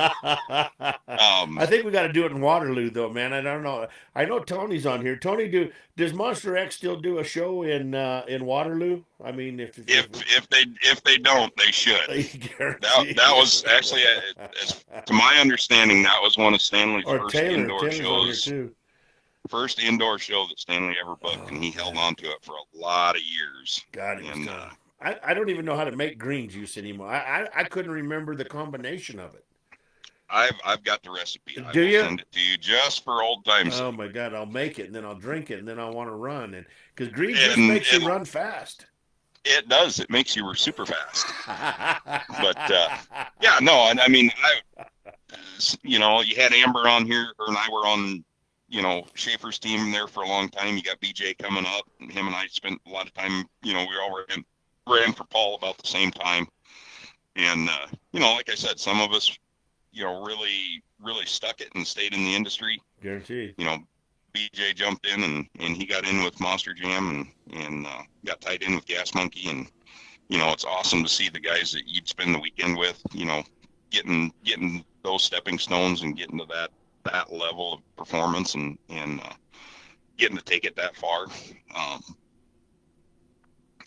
you know, and everybody, myself included, we love seeing where people go. I had stepped out of the industry to raise kids and kind of go a different direction for a little bit. And like I said, there's a very good possibility that if the right deal presents itself, I'll probably have a truck sitting in my shop. And when we come back out, we're gonna treat it just like we did before. We're gonna represent it the way it needs to be, and we're gonna have some fun, and we're gonna involve our families, Yeah. and we're just gonna go out and put on some shows and have some fun and do what we used to do. Run the shows you want to And run and do the shows you want to do. Wouldn't that be nice? exactly, Yeah. and a lot of these guys that are out here running, this is you've usually got there's two entities. There's the ones that have been out here and done it for a while, and they're doing it for the fun side of it. and you've got the guys that have really made a lifestyle and a living doing it, and they've probably got another business on the side, and that allows them the time that it takes to put into these trucks Sure. and to come out and put on the shows. Right. Like I said, Lee and Shane were on. They've got their hot rod business out there where they Yeah. do, the mechanics and stuff on that. And it allows them time to play with trucks. We were just talking. Chris Guzman is another one that started out Yeah. on the West Coast with Mike Welch and moved his way back, and he had done some running, for Calvin and for Don, and he's jumped in and him and I have done a handful of shows together, and he unfortunately had some health issues that Yeah. I don't think will keep him out of a truck. Oh, I I don't think think he it just would. He's I think snowboarding. he He's yep yeah. I He's. think I think I think he just needs somebody to say here's a truck, I and do too. whether it's for one show, I can see the smile on his face now, Oh, guaranteed. and like I said, there's a lot of opportunity out there, um, and it's not all roses and cotton candy. No, it's not, man. There are, just like the song you played. There's a lot of late nights pushing up and down the road. There's a lot of maintenance that needs to be done on trucks. And that's not even the office side of it. That's not the sponsorships Right. and making sure everybody's happy with what you're giving them. That's the truth. Um, all the office side of stuff of getting stuff booked and making sure you can make the shows and making sure you're you know fiscally able to make a truck run. Yep. That's the truth, man.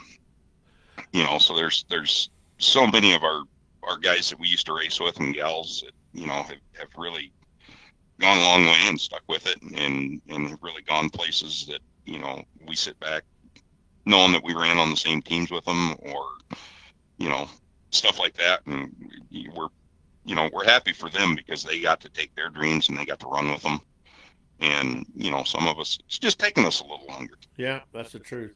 And Tony came back and said, when we asked him about Waterloo, he said no, but we can, and he put "can" in big letters. So I wouldn't that be fun? I I believe that should be something that should be discussed. I mean, it was always good shows, man. I mean, they were always big monster truck fans for sure, Yep, for yeah, sure. it's like I said, it's a smaller arena, but Waterloo has there's a lot of it's a hotbed for stock car racing, but when you bring monster trucks in, Mike Fonder's he's been down here to the state fair convention and he's been selling shows.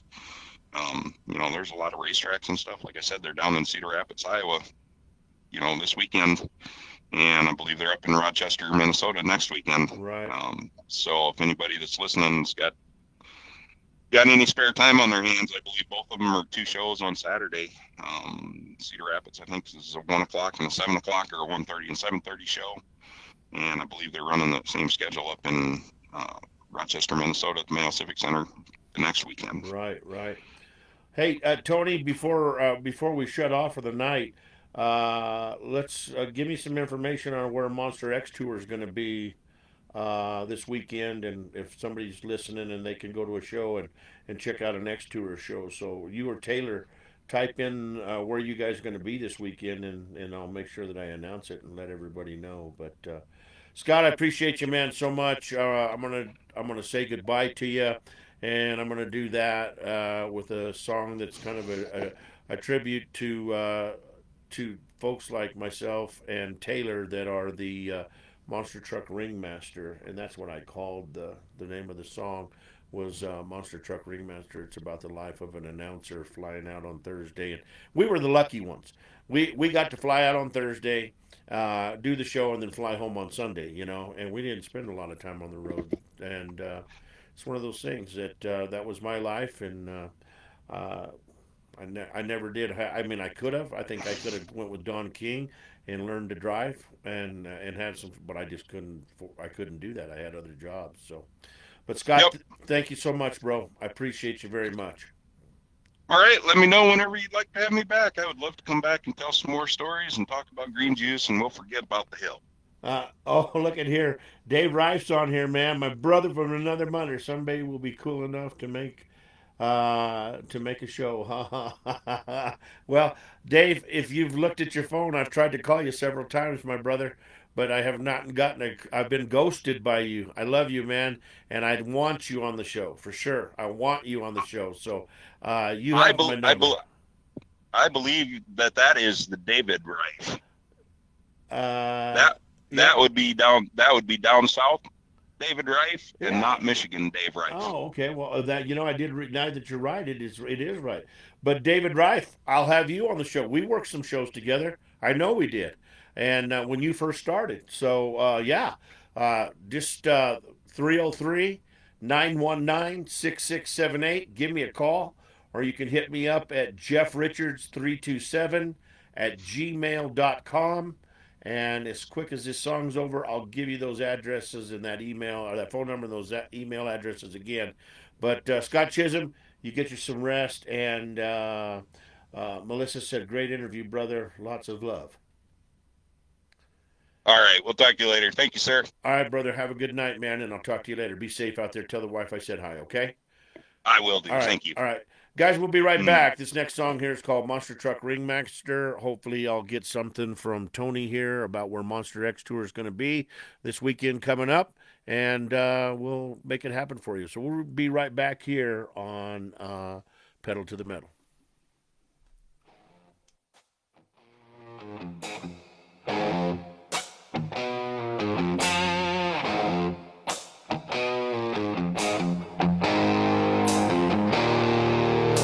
Thursday night flights, wheels up in the sky. Touchdown in a city where the engines will cry. Hotel lights flicker, but I ain't here to rest. I'm the monster trucking master, and I bring my best. Coffee at dawn, cameras in my face. Friday morning radio, another town, another race. Voice on the airwaves, I spin my tone. Fueling the fire till the crowd's in the zone. I'm the monster truck ringmaster, hear the engines roar. Kicking up dust, they're begging for more. From the spotlight to the diner, then the airport gate. I live for the show, can't stop, won't wait.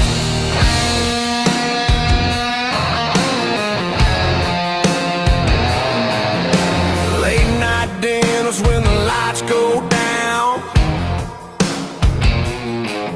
Stories with the crew, another restless town.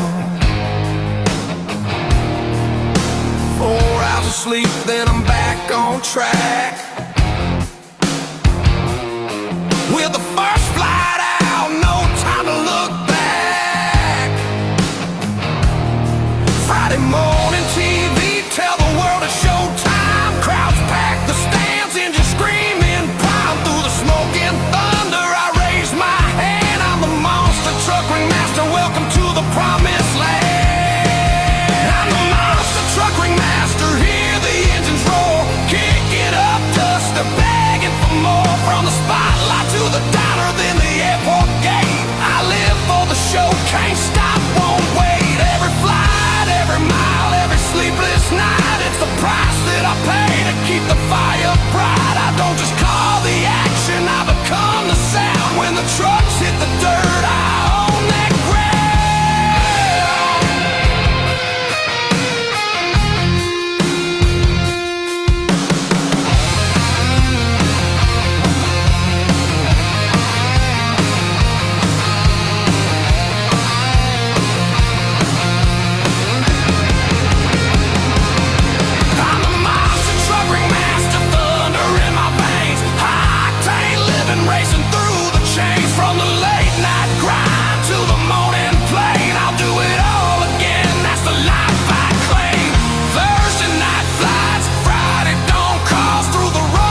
right, guys, there you go, Monster Truck Ringmaster.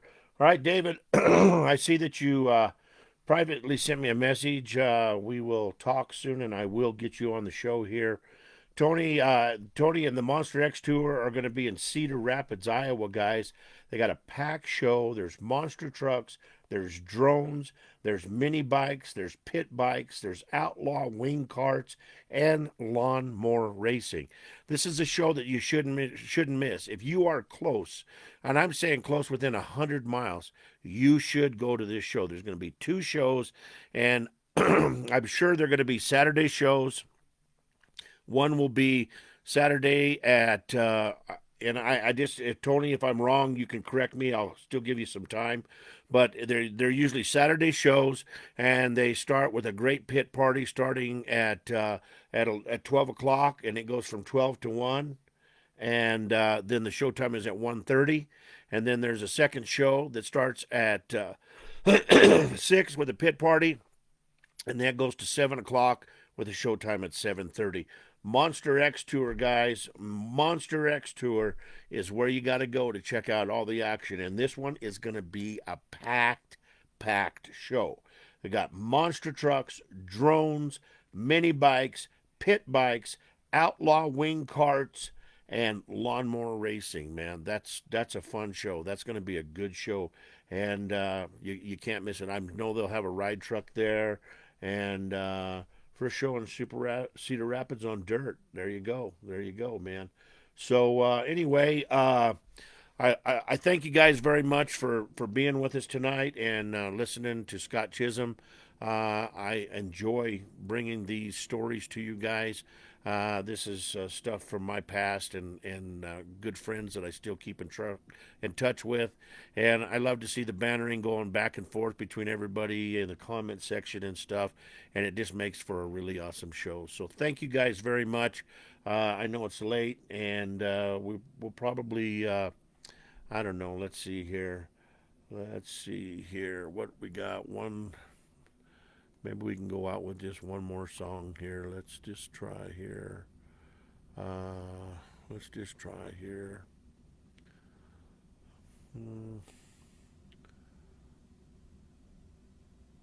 Okay, we'll just do Small Town Famous right fast. And don't forget, guys, I got music coming out, distributed through Freebird. Yeah, I wished I could, man. I wish I could play some old rock and roll, but they'd shut me down fast, brother. They really would. But don't forget, man, I got music being distributed on all the platforms out there on DistroKid. There will be on Spotify and YouTube and all the other ones, man, that you can buy music and listen to music on. So make sure you go. It's called Rollers Promo. You can buy the songs, you can buy all of them or whatever you want to do. And then we also have the now 26 song CD album that you can only get exclusively on C10 America. So make sure you go there and check out that one. And of course, if you want to buy one of the other albums, we have Colorado Country, we have Cruising the Classics, we have Black Tie Soul, and those are all for sale too. And all you got to do is just get a hold of Jeff Richards 327 at gmail.com, or you can give me a call, man. I'm not afraid to give out my cell phone number, 303-919-6678.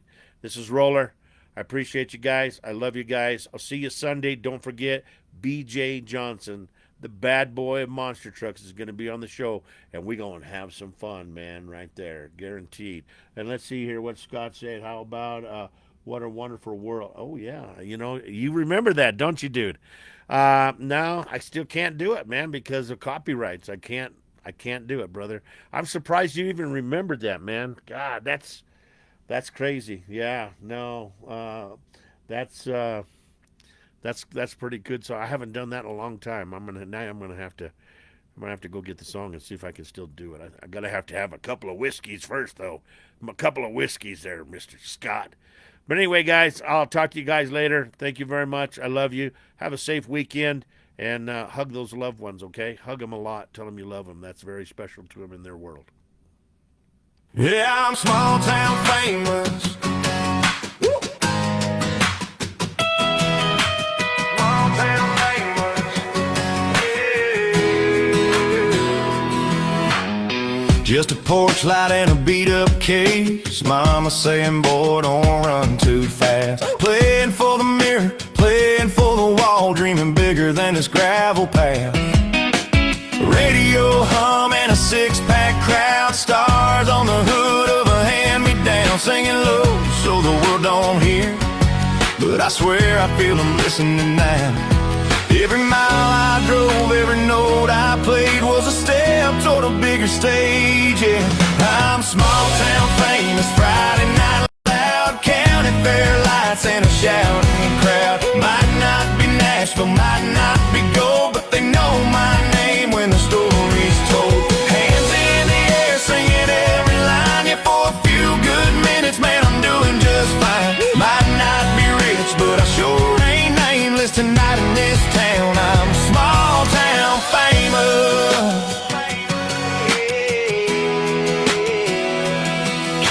Gas station coffee and midnight miles, posters taped on every diner door.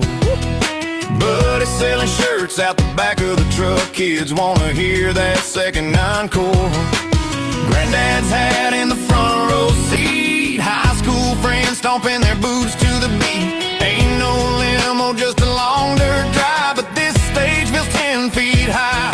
If doubt I had every closed down bar, led me right here to where we are.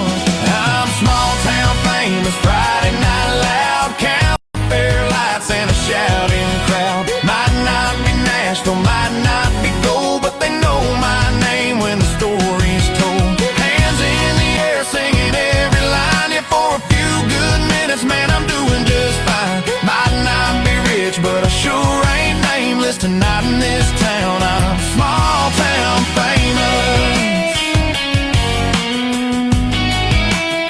Small town famous.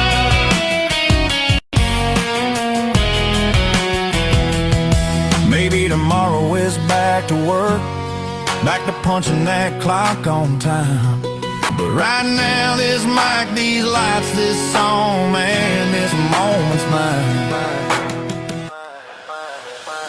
Yeah, I'm small town famous, hands in the sky, sing it with me, let the good times fly. Might not be legends, might not be stars, but we own this stage and this old guitar. Every heart beating to the same refrain, every dream feeling real again. Might not be rich, but I sure ain't nameless tonight in this town. I'm small town famous.